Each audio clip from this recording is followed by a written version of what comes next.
Astaghfirullah. Bismillahirrahmanirrahim. Assalamualaikum warahmatullahi wabarakatuh.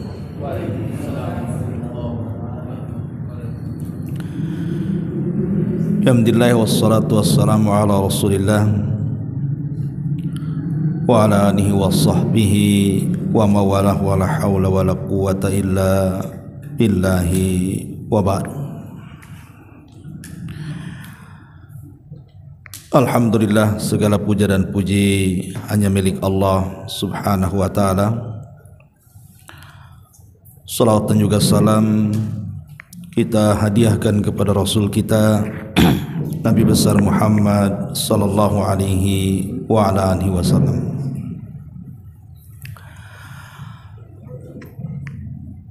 Ma'asyiral muslimin wal muslimat rahimani wa rahimakumullah. Alhamdulillah, di malam hari ini kembali kita bisa duduk di Masjid Al-Fajri Jodoh Batam, dan tak lupa kita haturkan salawat serta salam kepada Rasul kita Nabi besar Muhammad sallallahu alaihi wa ala alihi wasallam. Pembahasan di malam hari ini kita akan membahas tentang 10 perkara yang sia-sia dan tidak akan membawa manfaat dalam kehidupan manusia.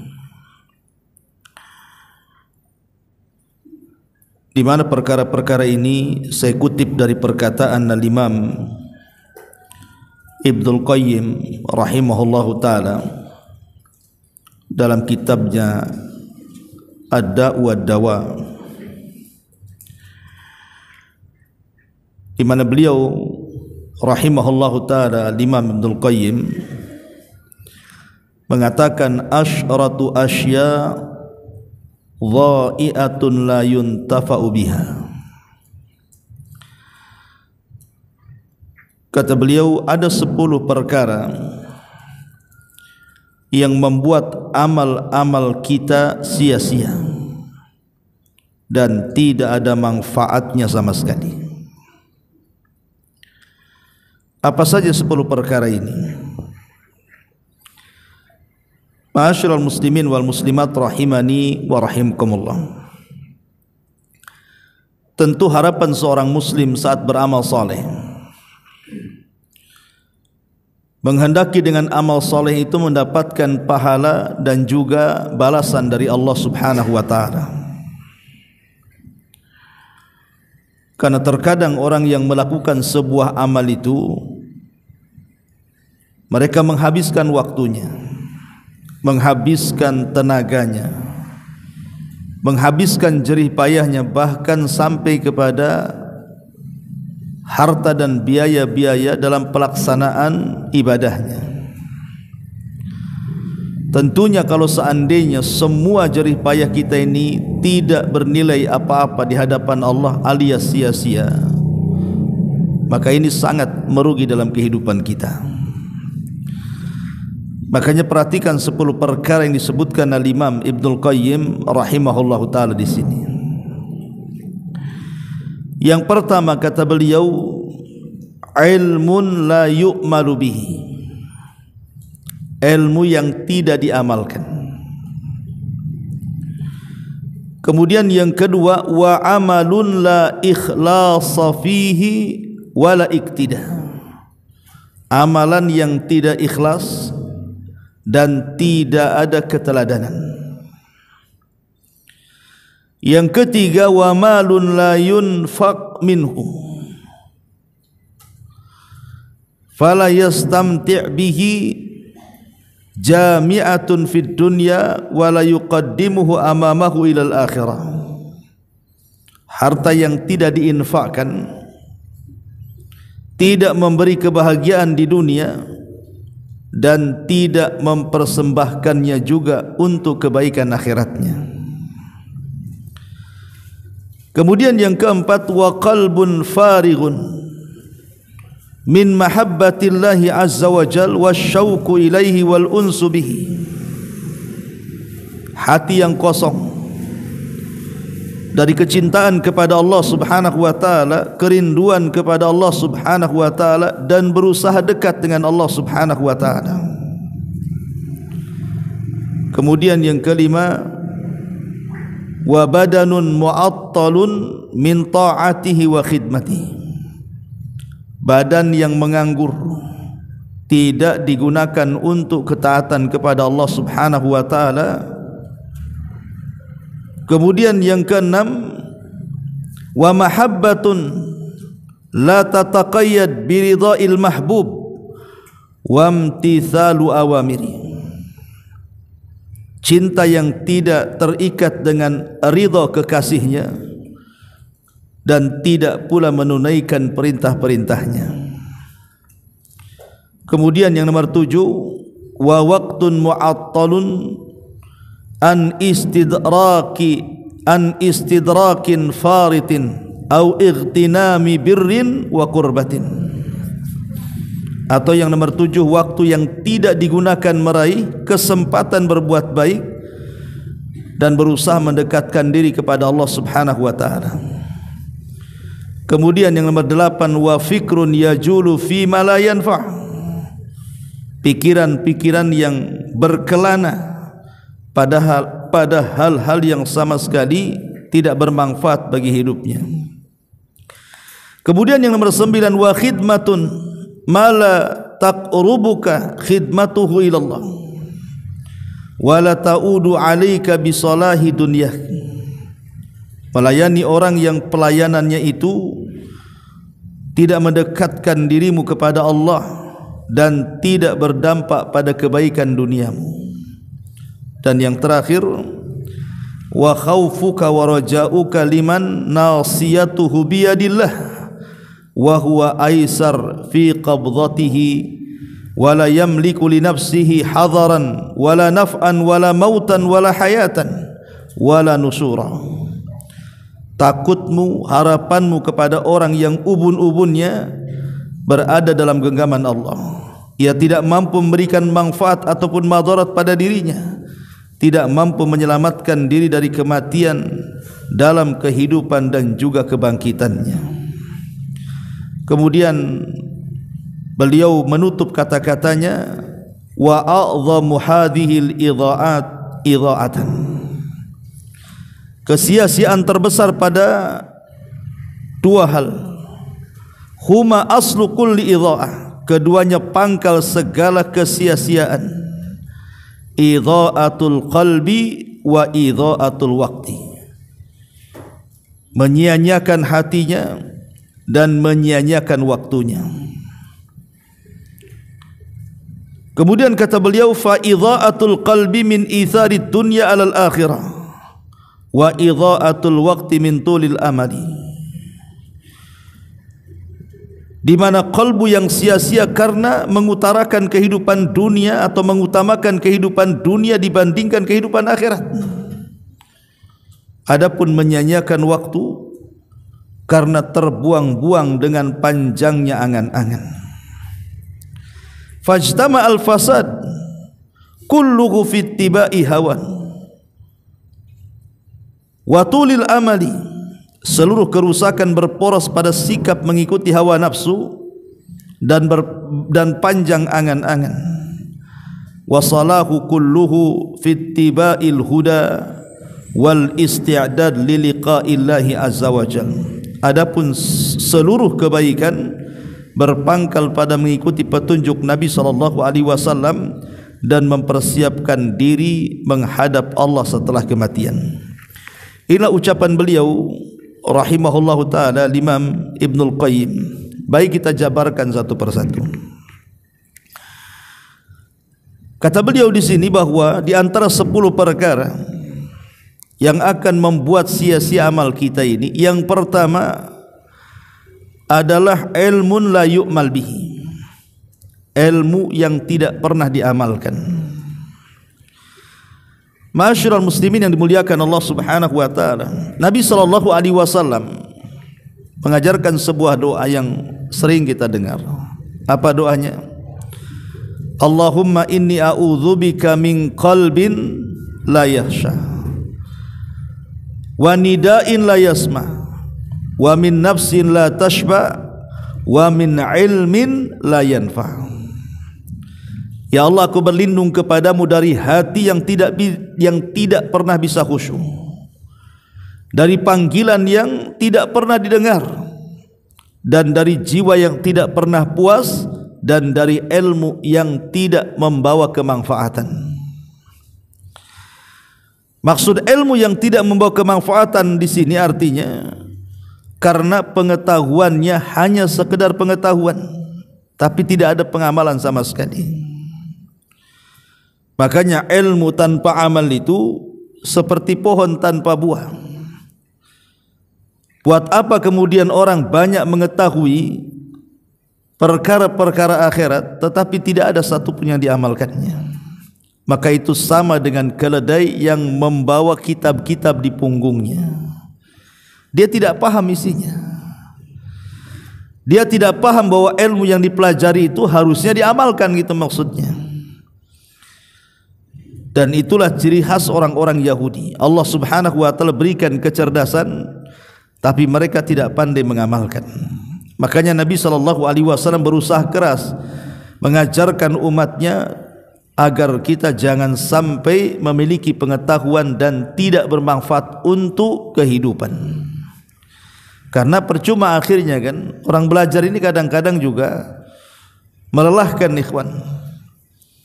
Orang-orang yang menuntut ilmu ini kadang-kadang melelahkan. Mereka harus meluangkan waktu di sela-sela waktu mereka harus hadir di majelis ilmu, tapi setelah mendapatkan ilmu tidak berusaha untuk diamalkan, maka sia-sialah akhirnya ilmu yang didapatinya itu. Ini yang pertama. Kemudian yang kedua, wa amalun la ikhlasa fihi wal iqtida. Amal yang tidak dilandasi keikhlasan dan juga amal yang tidak dilandasi dengan mengikuti petunjuk Nabi sallallahu alaihi wasallam.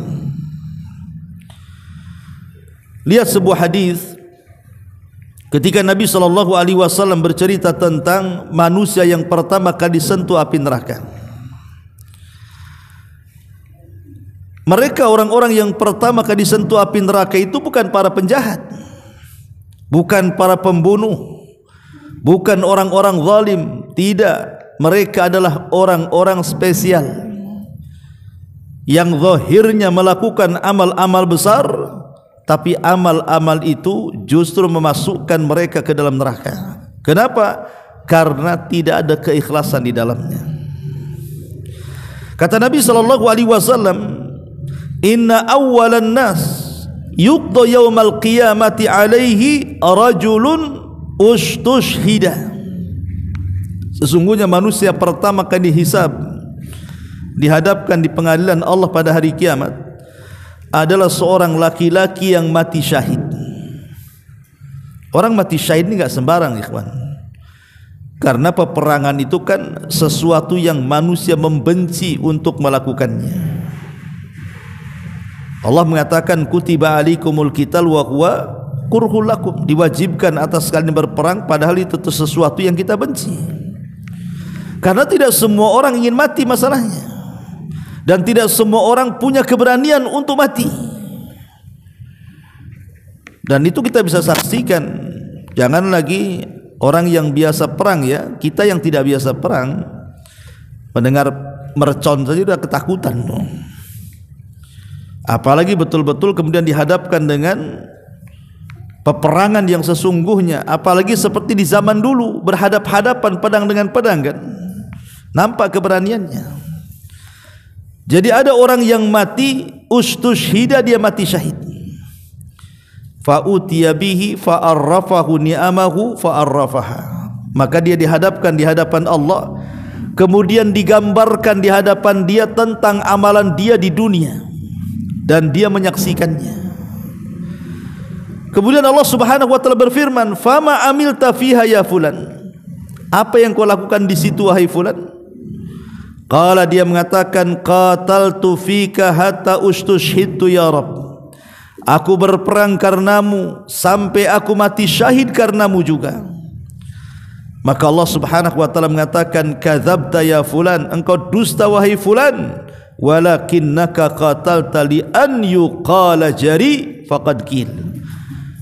Kata Allah Subhanahu wa taala, engkau berperang itu bukan untuk dikatakan lillah, tetapi engkau berperang untuk manusia mengatakan kau seorang pahlawan, kau seorang mujahid, dan itu dikenal akhlakmu seperti itu. Akhirnya kemudian thumma umira bihi fasuhiba ala wajhihi thumma ulqiya finnar. Maka Allah pun kemudian mengatakan kepada para malaikat, seret orang ini, masukkan dia ke dalam neraka. Lihat, jadi orang ini mati kemudian dimasukkan ke dalam neraka bukan karena kezaliman. Ingat, bukan karena mencuri, bukan karena membunuh, bukan karena berdusta, ghibah, namimah atau apalah nama dosanya. Orang ini masuk neraka karena mati syahid, mati dalam peperangan melawan musuh. Kenapa orang mati syahid kemudian dimasukkan ke dalam neraka? Bukan syahidnya, tetapi niat dia berperang, itulah masalahnya. Dia niat tidak karena Allah, itu masalahnya, tapi supaya manusia mengatakan dia pahlawan itu. Makanya Allah Subhanahu wa taala tidak terima, sia-sialah jihadnya. Kemudian setelah itu didatangkan lagi orang yang pakar Quran, kemudian digambarkan di dunia saat dia belajar Quran sampai kemudian hafal Quran sampai mengajarkan Al-Quran. Kemudian Allah katakan, siapa itu di sana? Kata si fulan, ana wahai Rasul, saya itu wahai Rasul. Maka Allah mengatakan, apa yang kau lakukan di situ? Maka dia mengatakan, qara'tu fikal Quran, aku membaca untukmu Al-Quran ya Rabb. Maka Allah mengatakan, kadzabta, dusta kamu. Engkau membaca Quran itu supaya manusia mengatakan engkau ini qari. Akhirnya orang yang kedua pun dimasukkan ke dalam neraka. Kemudian yang ketiga, orang yang ahli sedekah, dikenal kedermawanannya. Tempat-tempat mana-mana yang dihajatkan sedekah, dia sedekahkan hartanya di situ. Orang ini dipanggil di hadapan Allah, kemudian ditampakkan amalan di dunia saat dia bersedekah. Dia sedang menyumbang masjid, panti asuhan, orang-orang yang membutuhkan dari kalangan fuqara wal masakin, anak-anak yatim, macam-macamlah disedekah. Kemudian Allah mengatakan, betul itu kamu? Dia mengatakan, ya. Fama amilta fi, apa yang kau lakukan di sana? Maka dia mengatakan, tasaddaqtu fik, aku bersedekah karenamu ya Rabb. Maka Allah mengatakan, kadzabta, dusta kamu. Engkau bersedekah itu hanya ingin dikatakan kau ini dermawan saja. Akhirnya tiga orang ini diseret ke neraka dan dimasukkan ke neraka. Dialah orang yang pertama kali disentuh api neraka, kata Rasul. Lihat bagaimana amalan syahidnya sia-sia, bagaimana amalan Al-Qur'annya sia-sia, amalan sedekahnya sia-sia. Kenapa masalahnya? Karena tidak didasari dengan keikhlasan. Itu masalahnya. Begitu juga orang yang berusaha untuk ikhlas tetapi tidak mencontoh Nabi SAW pun sama juga. Apa bedanya? Nabi SAW mengatakan, man amila amalan laisa alaihi amruna fahuwa rad. Barang siapa yang melakukan sebuah amalan dan tidak dicontohkan, maka amalan itu tertolak. Di zaman Abdullah bin Mas'ud radhiyallahu anhu, jadi datang seorang sahabat namanya Abu Musa al-Ash'ari radhiyallahu anhu ke rumah Abdullah ibn Mas'ud, memberitahu bahwa di Masjid Quba itu ada beberapa orang, bukan sahabat, beberapa orang, mereka bukan sahabat, mungkin di bawahnya sahabat, sedang melakukan halakoh zikir tertentu di situ, dan Nabi SAW sudah meninggal. Jadi Abi Musa al-Ash'ari melaporkan kepada Abdullah bin Mas'ud supaya melihat orang-orang yang di Masjid Quba yang sedang melakukan halakoh zikir itu. Akhirnya kemudian Abdullah bin Mas'ud pun mengikuti Abu Musa al-Ash'ari ke Masjid Quba. Rupanya betul di Masjid Quba ini banyak jemaah.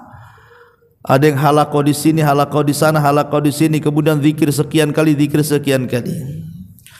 Maka Abdullah bin Mas'ud langsung menegur mereka dan mengatakan, sebaiknya kalian menghitung dengan kerikil-kerikil yang di tangan kalian itu. Kesalahan-kesalahan kalian, ku jamin kebaikan kalian tidak akan hilang. Kemudian orang-orang ini mengeles dan mengatakan, ya Aba Abdillah, wahai Aba Abdillah, ma aradna illal khair, apa yang kami lakukan ini kami tidak menghendaki kecuali kebaikan loh. Artinya ikhlas mereka melakukannya. Tetapi Abdullah bin Mas'ud radhiyallahu anhu mengatakan, kam min muridin lil khairi lan yusiba.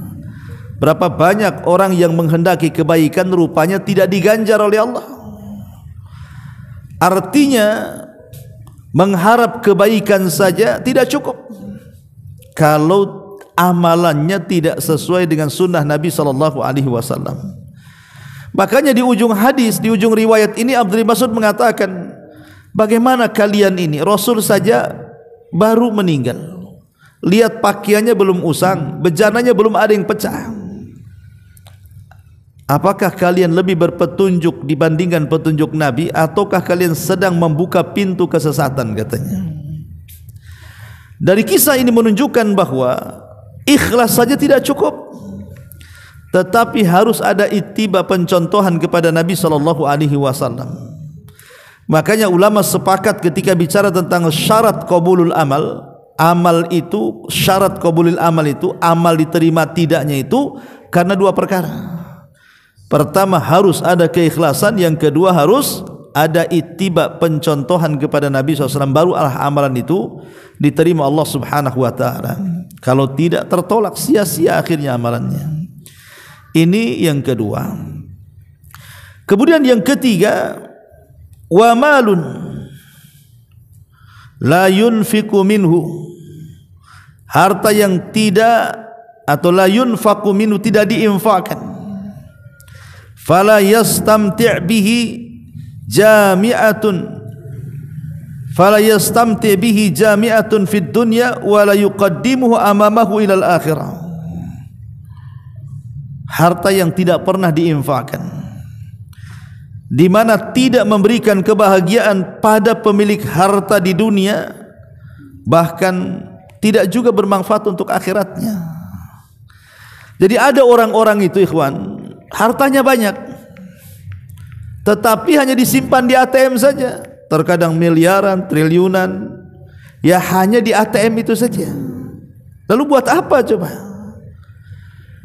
Kadang-kadang ada orang bakhil itu sampai ke taraf bakhil bukan kepada orang loh ya, bakhil kepada dirinya sendiri. Dia sanggup memberi pakaian yang bagus, tapi pakaian yang ia pakai itu kumal. Dia sanggup memberi makanan yang enak, tapi yang ia makan itu ala kadarnya, bahkan tidak bergizi sama sekali. Lah kalau orang ini bakhil kepada dirinya, secara otomatis pasti dia bakhil kepada orang. Jadi ada orang-orang itu yang bakhilnya itu loh bukan sama orang lain saja, tapi bakhilnya sama dirinya sendiri. Ma'asyiral muslimin yang dimuliakan Allah Subhanahu wa ta'ala, sering saya katakan bahwa hakikat harta itu adalah at-tajmi' wa tafriq. Tajmi' wa tafriq, tajmi' itu artinya mengumpul-ngumpulkan banyak-banyak. Setelah terkumpul banyak, tafriq, ditinggal pula harta itu. Itulah hakikat harta. Kebanyakan seperti itu kan. Ada seseorang dari muda, dia berusaha keras untuk jadi kaya, jadilah dia pengusaha, kaya raya, tetapi banyaknya harta setelah dia tua, setelah banyak penyakit di badannya, mata pula mulai rabun, telinga sudah kurang dengar gitu ya, baru dia kaya ya. Terkadang baru menikmati kekayaan sebentar, rupanya dia setruk pula, terbaringlah dia. Jangan lagi cerita umpamanya jalan-jalan kemana-mana, melihat taman depan rumahnya saja harus dikawal, harus dipapah tuh. Lalu apa nikmatnya harta yang selama ini dia cari dari muda coba? Karena hakikat harta itu seperti itu, dikumpul-kumpul baru ditinggalkan. Imma harta yang meninggalkan kita atau kita yang meninggalkan harta. Cuma dua itu saja. Boleh jadi harta yang meninggalkan kita atau kita yang meninggalkan harta. Seperti apa harta yang meninggalkan kita? Boleh jadi Allah takdirkan mungkin kebakaran rumahnya, kena gempa rumahnya, kena tsunami rumahnya, kena puting beliung rumahnya, akhirnya kemudian roboh, tidak bisa dipakai lagi. Itu namanya harta meninggalkan kita tuh. Atau rumahnya megah, kendaraannya mewah, tamannya indah, tapi kita pula yang mati. Berarti kita yang meninggalkan harta namanya tuh. Jadi kalau hakikat harta cuma dua, imma harta meninggalkan kita atau kita meninggalkan harta, makanya rugi kalau seandainya kemudian setelah dia kaya, kemudian dia meninggal dunia, kemudian menjadi milik ahli warisnya. Ahli warisnya mendapatkan dengan cara halal karena itu bentuk warisan, sementara yang punya harta sedang sibuk ditanya, kau dapat dari mana hartamu itu? Kemana kau belanjakan? Coba bayangkan. Ahli warisnya mereka dapat halal, itu warisan orang tuanya. Tapi punya yang pemilik hartanya ini, dia sedang sibuk ditanya-tanya tuh. Kau dapat harta banyak ini dari mana kau dapat? Min aina iktasab? Wa fima anfaq, dan kemana kau belanjakan? Ma'asyiral muslimin yang dimuliakan Allah Azza wa Jalla. Makanya akhirnya kemudian lelah letihnya dia itu sia-sia jadinya kan. Harusnya kata Nabi SAW, maluka ma akalta fa afnaita wa ma labista fa ablaita wa ma tasaddaqta fa abqaita. Hartamu yang kau pakai usang, yang kau makan habis, yang kau sedekahkan itulah yang kau bawa mati. Makanya orang yang meninggal dunia, pertama kali yang meninggalkan dia apa? Hartanya dulu. Semata-mata ruh dicabut dari kita ini, yang pertama kali meninggalkan kita harta kita dulu. Baru setelah itu keluarga kita. Keluarga kita ini hanya ngantar itu sejenak saja ke kuburan itu. Kalau sudah dikubur, sudah dipendam tanah, nggak akan lama dia akan pergi pulang tuh. Artinya yang pertama meninggalkan orang yang meninggal itu adalah hartanya dulu. Hartanya itulah yang kemudian jadi rebutan ahli warisnya. Na'udzubillah tsumma na'udzubillah.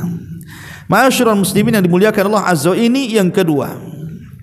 Amalan yang sia-sia adalah harta yang tidak pernah diinfakkan, sehingga tidak membahagiakan dia di dunia, apalagi membahagiakan dia di akhirat. Kemudian yang keempat, amalan yang sia-sia adalah qalbun farighun min mahabbatillahi azza wa jal wasyauq ilaihi wal unsubi. Hati yang kosong dari cinta kepada Allah, tidak ada kerinduan kepada Allah, tidak ada mendekatkan diri kepada Allah subhanahu wa ta'ala. Ma'asyiral muslimin yang dimuliakan Allah subhanahu wa ta'ala, ada sebagian manusia yang dalam kehidupan dunia ini cara berfikirnya hanya dunia dan dunia saja. Hatinya hampa dan kosong karena tidak pernah dekat dengan Allah subhanahu wa ta'ala. Sehingga ketika kemudian dia ingin mencari kebahagiaan, terkadang karena tidak tahu jalannya, akhirnya dia berfikir yang tidak-tidak kan. Dia berfikir bahwa kalau banyak uangnya pasti bahagia. Setelah banyak uangnya tak bahagia juga.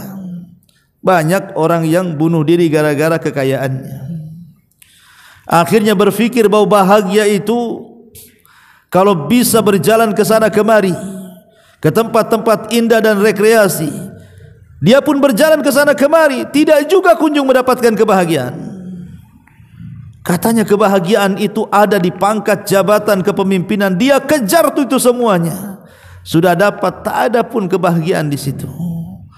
Lalu kebahagiaan itu ada di mana? Maka para ulama mengatakan as-sa'adatu fi qalbi, bahwa kebahagiaan itu ada dalam hati sebenarnya. Dan itu hanya ada pada kecintaan kita kepada Allah subhanahu wa ta'ala. Semakin dekat dengan Allah, maka semakin dekatlah kebahagiaan itu kepada kita. Makanya Syekh Muhammad Ibn Abdul Wahhab di muqaddimah kitabnya Qawaidul Arba' itu, apa kata beliau? Beliau mengatakan bahwa di antara alamat-alamat kebahagiaan adalah apabila manusia ditimpa musibah dia bisa bersabar. Apabila manusia diberikan nikmat dia bersyukur. Apabila manusia melakukan dosa lekas dia istighfar. Kemudian kata Syekh, tiga perkara ini adalah unwanus sa'adah. Itulah kunci kebahagiaan manusia. Pertama, apabila ditimpa musibah dia bersabar. Dia yakin ini datang dari Allah Subhanahu wa taala, hatinya terpaut dengan Allah.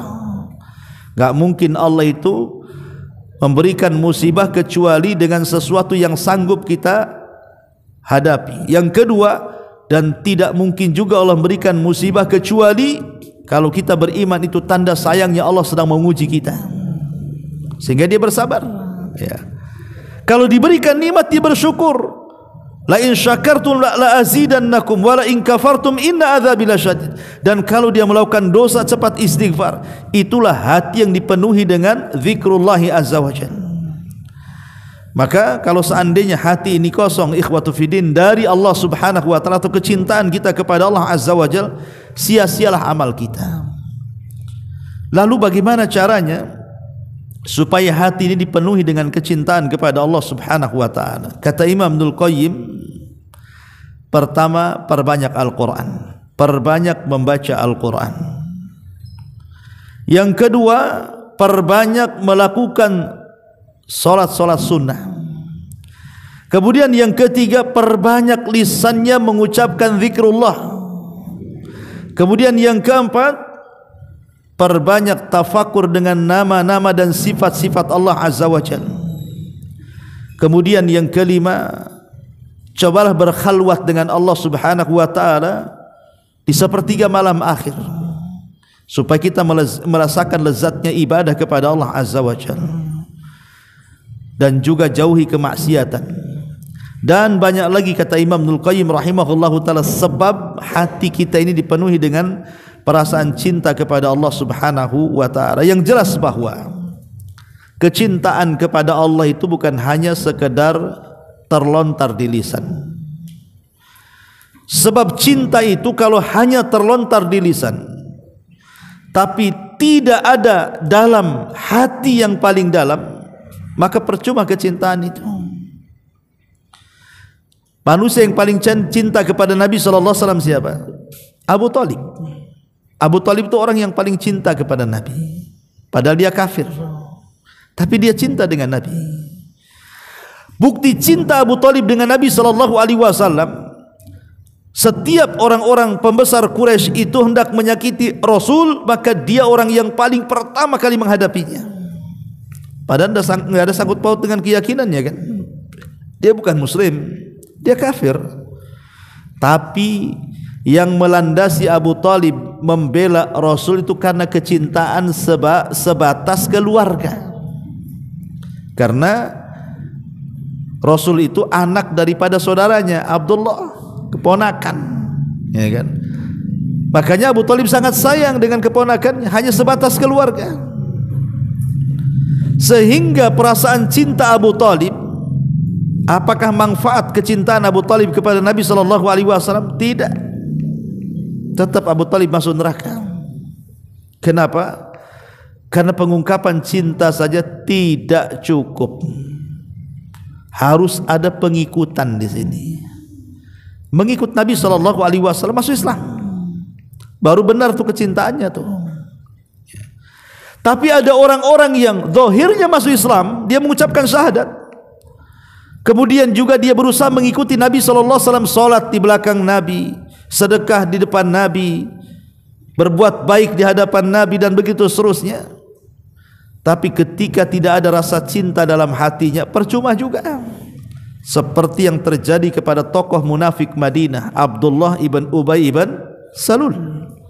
Itu tokoh munafik Madinah, pura-pura masuk Islam, solat di belakang Nabi, sedekah dengan Nabi, jihad di belakang Nabi, tetapi kebersamaan Abdullah ibn Ubay mengikuti apa yang disarankan Rasul tidak bermanfaat di akhirat. Tetap Allah masukkan ke neraka yang paling dalam. Innal munafiqina fi darkil asfali minan nar. Orang munafik itu diletakkan di intip neraka yang paling dalam. Kenapa? Padahal dia mengikuti Nabi. Ya, zahirnya saja ikut Nabi, tapi hatinya penuh dengan kebencian kepada Nabi. Itulah munafik. Munafik itu kan yang menampakkan yang zahir dan menyembunyikan yang batin, ya. Makanya kalau seseorang itu beramal tanpa ada kecintaan kepada Allah dan Rasulnya, percuma amalan itu. Ini yang keempat. Yang kelima, wa badanun mu'attilun min ta'atihi wa khidmatihi.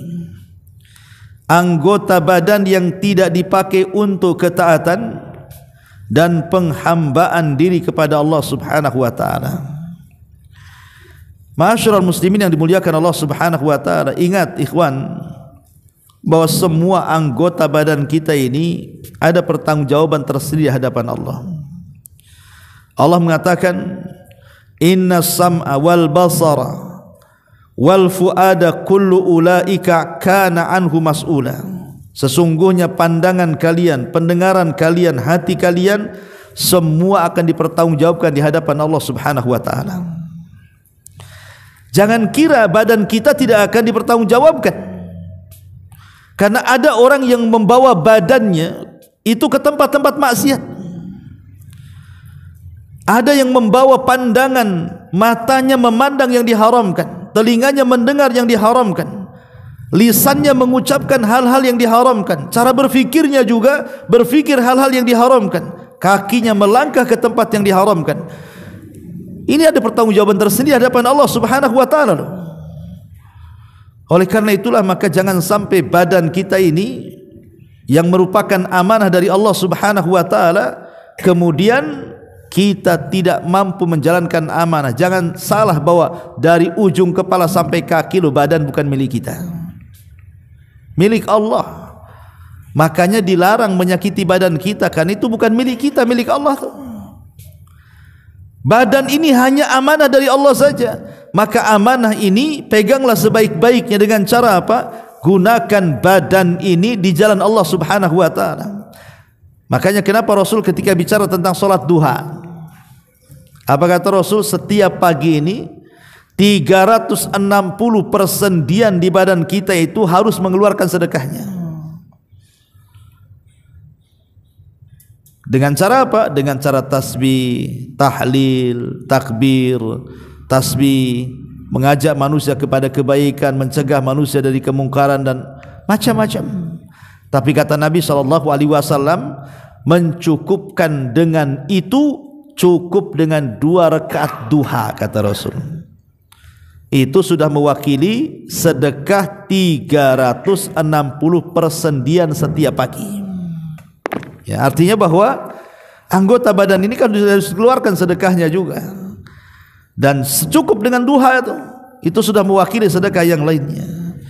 Makanya badan ini juga akan dipertanggungjawabkan di hadapan Allah Subhanahu wa taala. Ini yang ke-5, yang ke-6. Ya. Wa mahabbatun la tataqayyad bi ridha'il mahbub wa imtithalu awamiri. Kecintaan kepada Allah tetapi tidak terikat kecintaan kepada Allah tetapi tidak terikat dengan mengharapkan keridhaan Allah dan tidak melaksanakan perintahnya ataupun menjauhi larangannya. Makanya ada ayat yang mengatakan apa? Ada sebuah kaum, kata Hasan Al-Basri, mengaku mencintai Allah dan Rasulnya, maka turunlah satu ayat kemudian menguji kecintaan mereka. Apa ayatnya? Qul, katakan ya Muhammad, in kuntum tuhibbunallaha fattabi'uni yuhibbukumullah. Katakan kepada mereka, kalau mereka mengklaim mengakui cinta dengan Allah, ikuti aku, maka Allah akan mengampuni dosa, mencintai kalian dan mengampuni dosa-dosa kalian. Dari sini kita tahu bahwa antara mahabbatullah, kecintaan kita kepada Allah Subhanahu wa taala, dengan ittiba kepada Nabi sallallahu alaihi wasallam itu tidak bisa dipisahkan. Tidak bisa dipisahkan. Orang yang mengaku cinta kepada Allah Subhanahu wa taala maka wajib dia harus ittiba dengan Nabi sallallahu alaihi wasallam. Bagaimana caranya dia mencintai Allah kalau tidak ittiba dengan Rasul? Makanya Allah mengatakan, katakan ya Muhammad kepada mereka, kalau mereka menganggap cinta kepada Allah, ikuti aku. Maksudnya ikuti sunnah-sunnahku. Sebab kalau seandainya tidak mengikuti sunnah Nabi, maka percumalah kecintaannya. Ini juga di antara perkara yang ke-6. Kemudian yang ke-7, wa waqtun mu'attilun atau mu'attalun an istidraki faritihi au igtinami birrin wa qurbatin. Waktu yang tidak digunakan untuk memperbaiki diri atau berbuat kebaikan dan ibadah. Kalau kita perhatikan ikhwan, di dalam Al-Qur'anul Karim kebanyakan Allah Subhanahu wa taala bersumpah dengan apa? Dengan waktu. Wadduha, waktu duha.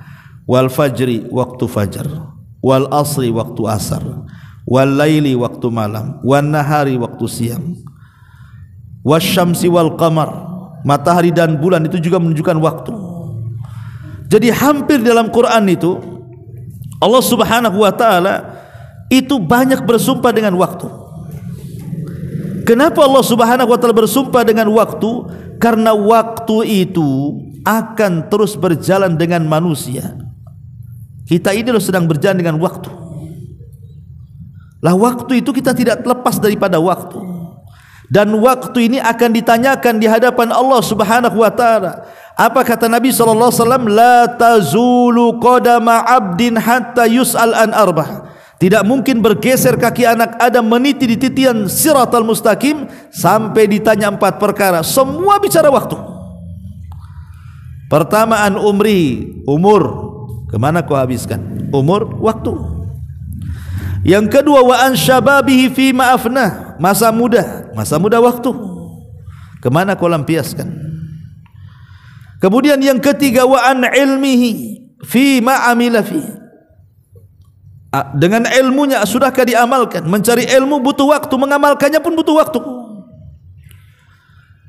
Kemudian hartanya, wa fi malihi min aina iktasabahu wa fi ma anfaqahu, tentang hartanya dari mana kau dapat, ke mana kau belanjakan. Mencari harta butuh waktu, membelanjakannya pun butuh waktu.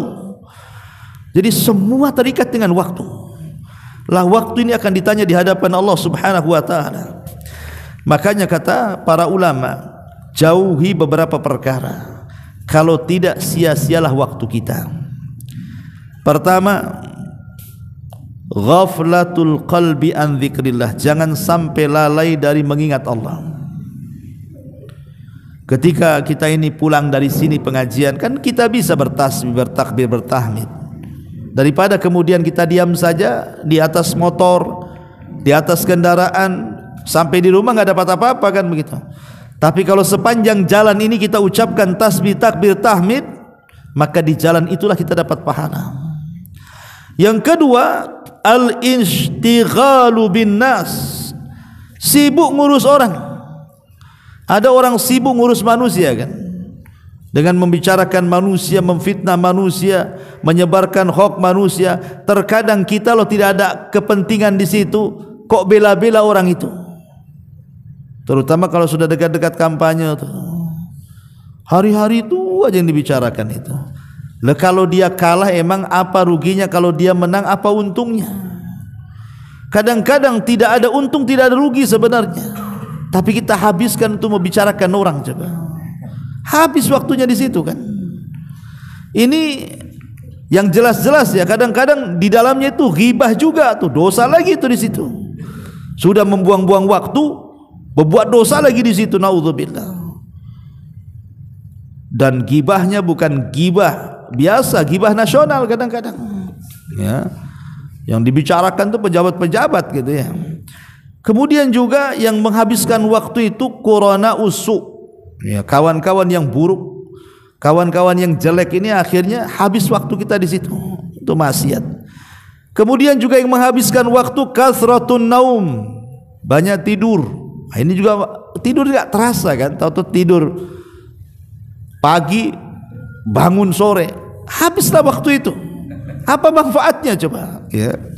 Termasuk juga al-istima bil ikhwan ala mu'anasati tab'i min asbab dia'il waktu, atau mungkin tidak melakukan dosa. Kawan yang kita kawani itu ya bukan orang jahat, ya orang baik, tapi akhirnya kemudian banyak ngobrol sana sini, duduk di warung sana sini, akhirnya waktu begitu cepat, habislah kehidupan dia hanya untuk itu saja. Lah ini semua ini menyanyiakan waktu. Lah usia kita enggak panjang. Berapa usia kita ini? 60 sampai 70 tahun saja kan. Yang di atas itu sedikit sekali. Apalagi antum yang usianya sudah 50 siap-siap OTW tuh. Kalau umpamanya udah enggak paham juga bahwa dia sudah mau OTW, ini kan enggak, berarti dia enggak pakai otak dia itu kalau dia sudah dekat ajalnya. Ya. Maka ini juga ingat bahwa yang ketujuh juga bicara soal waktu yang tidak digunakan untuk memperbaiki diri atau berbuat kebaikan atau ibadah, maka sia-sialah hidupnya. Kemudian yang nomor 8, fikrun apa namanya, pemikiran yajulu fi ma la yanfa, pikiran yang sia-sia karena digunakan bukan untuk sesuatu yang bermanfaat. Kadang begini ikhwan, ini di masyarakat saja ya. Kalau kita punya anak pamannya, anak ini cerdas, di atas rata-rata kemampuannya. Terkadang orang tua berpikir itu langsung bicara urusan dunia. Wah, ini kalau disekolahkan anak saya bisa jadi dokter nih. Ini kalau disekolahkan anak saya bisa jadi pilot nih, bisa jadi insinyur nih, ini bisa jadi pejabat nih, ya. Karena lihat kecerdasan. Ya. Dan sedikit sekali orang tua berpikir nih, ini anak saya kalau pesantren cerdas nih bisa di kiai nih. Sedikit yang ngomong gitu. Jadi orang berpikir itu masalah dunia dulu. Ya. Itu kebanyakan di masyarakat tuh, kalau dia melihat potensi anaknya cerdas, pasti bicaranya masalah dunia. Ini kalau disekolahkan jadi nih. Jadi apa? Kan itu. Coba berpikirnya gantilah. Berpikirnya ini anak cerdas, ini bagus juga dimasukkan ke pesantren yang benar-benar cepat hafal Quran, kan gitu. Ini enggak, ya. Sudah dunia dulu, akhirat itu belakangan tuh. Jadi ke pesantren ini kalau sudah nakal baru dimasukkan ke pesantren. Nah biasanya kalau sudah nakal, akhirnya semua orang berpikiran seperti itu. Si anu anaknya nakal masuk pesantren, si anu anaknya nakal masuk pesantren. Ketemulah si nakal dengan si nakal, buat geng di pesantrennya. Akhirnya ngerusak pesantren kan. Ya. Ini kayaknya agak idiot anak yang bungsu ini, masukkan ke pesantren aja lah. Ini kadang-kadang coba kan, yang bodoh-bodoh pula dimasukkan ke pesantren. Lah ini cara berpikir yang salah. Kata Imam Ibnul Qayyim rahimahullahu ta'ala, kasihan loh, anak ini punya potensi kecerdasan tapi diarahkan ke dunia, habis waktunya untuk situ jadi akhirnya kan. Habis dia waktunya untuk sekolah, menghabiskan dunia sampai dia dewasa. Lalu manfaat kehidupan akhiratnya apa untuk orang tuanya dan untuk dia sendiri kan?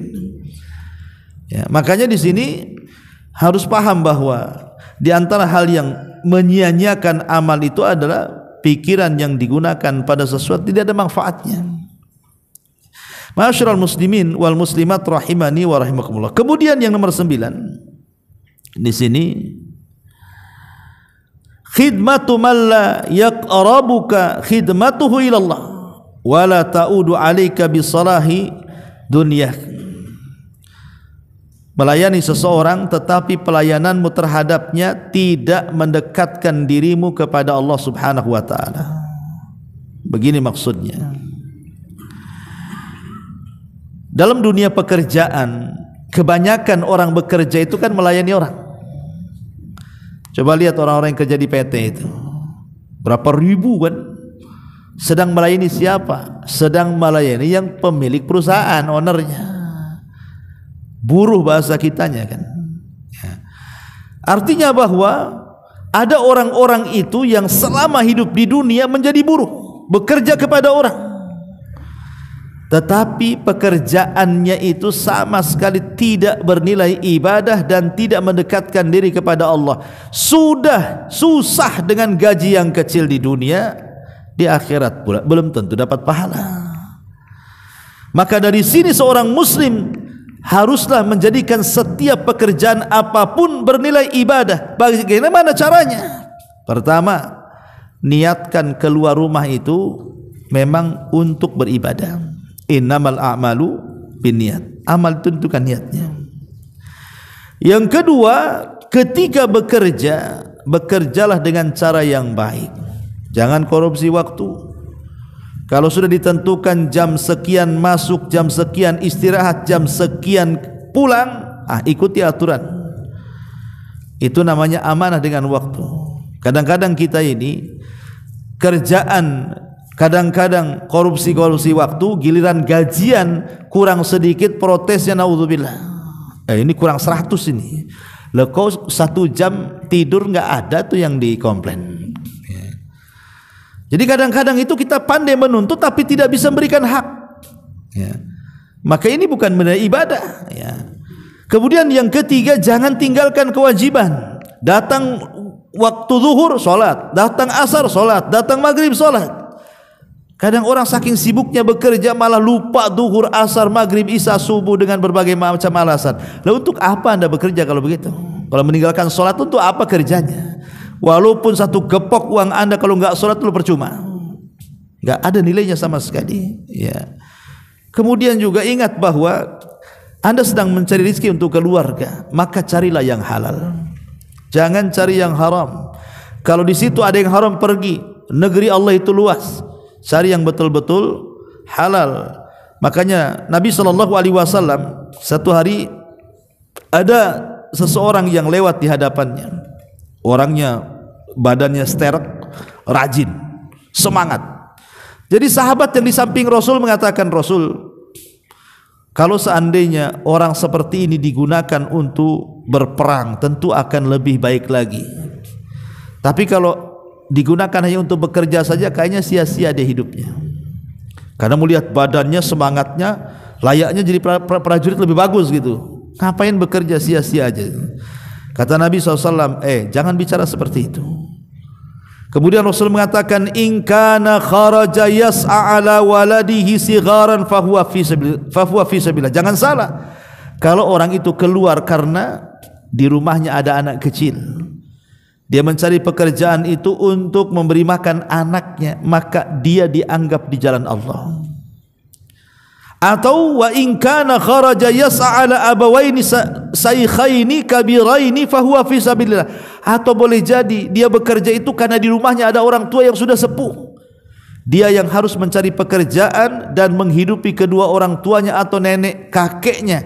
Maka kalau itu yang terjadi, maka dia dianggap di jalan Allah.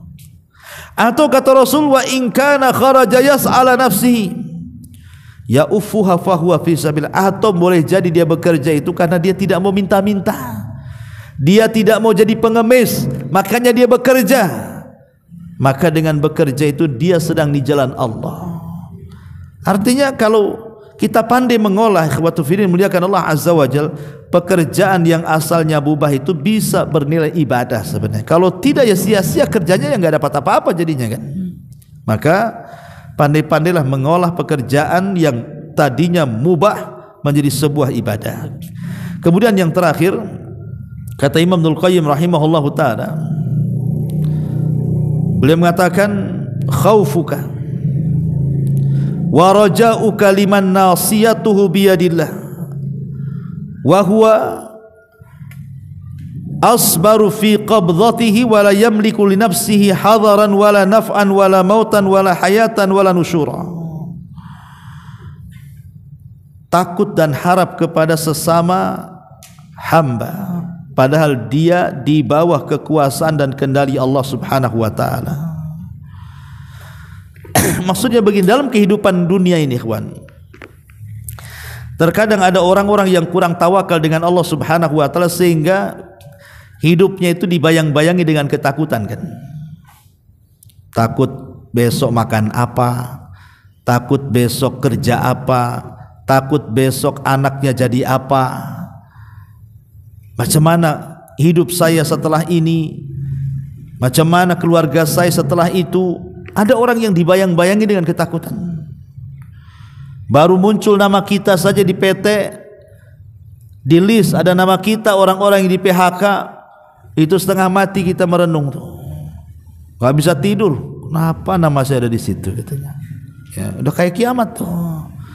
Jadi ada orang itu yang dibayang-bayangi ketakutan dengan selain Allah Azza. Ini kan urusan dunia, ikhwan. Kenapa mesti takut dengan dunia? Ikhwan, Allah itu ketika membagi-bagikan rizkinya kepada hamba-hambanya, maka rizki kita sudah ditetapkan di Lauhil Mahfuz dan tidak mungkin berubah. Ya. Kemudian yang kedua, rizki itu di tangan Allah, bukan di tangan PT, ya, bukan di tangan bos, bukan di tangan pemilik perusahaan. Rizki itu di tangan Allah, dan Allah mampu memberikan rizkinya sesuai dengan kehendaknya. Manusia bisa menahan, tapi Allah tidak. Ya. Yang ketiga, bahwa manusia itu mati tidak mungkin dimatikan kecuali disempurnakan rizkinya. Mustahil orang itu mati kalau rizkinya enggak sempurna. Disempurnakan dulu rizkinya, baru mati dia sesuai dengan catatannya.